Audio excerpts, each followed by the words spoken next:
ஏன்னா நடிகனுடைய வாழ்க்கையே என்னென்னா இமேஜ் தான். ஒரு நடிகன் பலமாக இருக்கான், ஒரு நடிகன் அழகாக இருக்கான், ஒரு நடிகன் திறமையாக இருக்கான்ற அந்த ஒரு இமேஜ் இருக்கு இல்லையா, அந்த இமேஜ் தான் அவனை வாழ வைக்கும். ஒரு கட்டத்தில் வந்துட்டு கலைஞர் அவர்களே வந்து ரஜினியை கூப்பிட்டு சொல்லியிருக்காரு, ரஜினியை சார்ந்த மனிதர்கள்கிட்ட சொல்லியிருக்காரு, அவர் கொஞ்சம் கொஞ்சமாக முடியெல்லாம் கொஞ்சம் லைட்டாக கீழே விழுகிற மாதிரி இருக்குது, கொஞ்சம் லைட்டாக இதுவாகுது.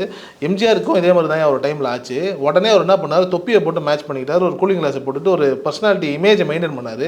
ரஜினி மட்டும் ஏன் அப்படியே வராரு வெளியில், அவரும் அதுக்கேற்ற மாதிரி மெயின்டைன் பண்ண சொல்லுங்கள் அப்படின்னு சொல்லி கலைஞரே சொல்லியிருக்காரு. கலைஞரனுடைய அரசியல் ஞானமும் தெளிவும் வந்துட்டு இன்றைய அளவில் எந்த அரசியல்வாதியும் கிடையாது.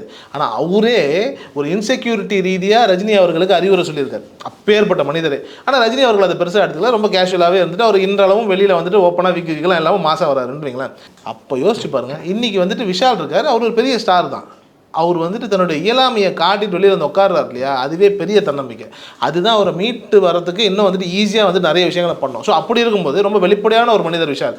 அப்போ இந்த மாதிரியான ஏதாவது ஒரு கல்யாணம் இல்லை திருமணம் அது இது இருக்குன்னு வைங்களேன், வித்தின் ஃப்ராக்ஷன் ஆஃப் செகண்ட் அவரோட டெஸ்க்லேருந்து டக்குன்னு வந்துட்டு ஒரு மெசேஜ் ஒன்று வரும், இல்லை ஒரு லெட்டர் ஒன்று வரும், நான் இவங்களை தான் காலம் பண்ண போகிறேன், இவங்கள தான் நிச்சயமாக போகுதுன்னு. எனக்கு தெரிஞ்ச ஒரு மறைச்சி வச்சுக்கிட்டோ இல்லை இந்த மாதிரியான சேட்டைகள்லாம் விஷால் பண்ணுறதுக்கு வாய்ப்பு இல்லைன்னு நினைக்கிறேன்.